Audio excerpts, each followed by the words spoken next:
Saint Luis জার্নির আজকে সপ্তম পর্ব। আজকে বলেছিলাম না আপনাদেরকে ঘুরতে নিয়ে যাব গেটওয়ে আর্চে। আমরা আজকে গেটওয়ে আর্চের ভেতরে মিউজিয়াম, তারপরে একটা অদ্ভুত রকমের ট্রাম ট্রেনের মতো লিফট দিয়ে সোজা উপরে উঠে গিয়েছিলাম। সেটা আজকে ঘুরে দেখাবো, তার সাথেই ঘুরে দেখাবো এই জায়গাটিকে ন্যাশনাল পার্ক বলে কেন। এখানে কিন্তু অদ্ভুত রকমের গাছও আছে, যেটা অন্য কোথাও সাধারণত দেখতে পাওয়া যায় না। আর্চের পেছনের অংশটি হলো সম্পূর্ণ শহরটি। আর্চের সামনের দিকে রয়েছে এই মিসিসিপি রিভার।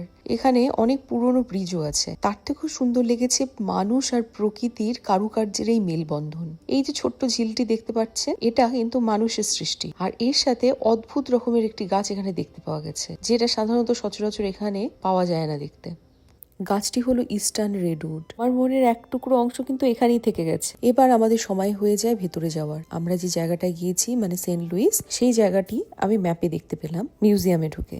মিউজিয়ামটা ছিল অত্যাধুনিক, নানান ধরনের জিনিসপত্র দিয়ে পুরনো এবং নতুন কালকে ফুটিয়ে তোলা হয়েছে। এখানে ঢুকলেই আপনারা খুব সুন্দর করে এখানকার ইতিহাস, প্রথম সেটেলমেন্ট, এখানকার রেড ইন্ডিয়ানদের জীবনযাত্রা, কি কি প্রজাতির রেড ইন্ডিয়ান এখানে থাকতো, তাদের বাড়ি ঘর, পোশাক, আর্লি সেটেলার্স যারা ছিল ইউরোপ থেকে যারা এসেছিলেন, তাদের বাড়ি ঘরগুলো কেমন ছিল, সমস্ত কিছু অপূর্ব সুন্দরভাবে এখানে তুলে ধরা আছে। বাচ্চা থেকে বুড়ো প্রত্যেকের ভালো লাগবে এটা দেখতে।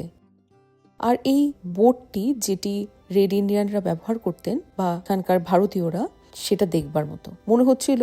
এক ফালি ইতিহাসের ভেতরেই ঢুকে পড়েছি। এরপরে আমরা চলে যাই এই অদ্ভুত সুন্দর রেস্ট প্লেসে। এখানে ছিল ফুড কোর্ট আর কিউরিও শপ। কিউরিও শপটা ঘুরে দেখলে পরেও আমরা এখান থেকে কিছু নিইনি, কেননা আমরা যাচ্ছিলাম ওপর থেকে চারপাশটা দেখার আনন্দই যে আলাদা। ট্রাম আবার লিফট, এই অদ্ভুত কম্বিনেশনে করে আমরা ওপরে গিয়েছিলাম, কিন্তু এত কিছু তো একটা ভিডিওতে দেখানো সম্ভব নয়। এটা নিয়ে আর এই সমস্ত রোমাঞ্চকর অভিজ্ঞতা নিয়ে কালকে ফিরছি।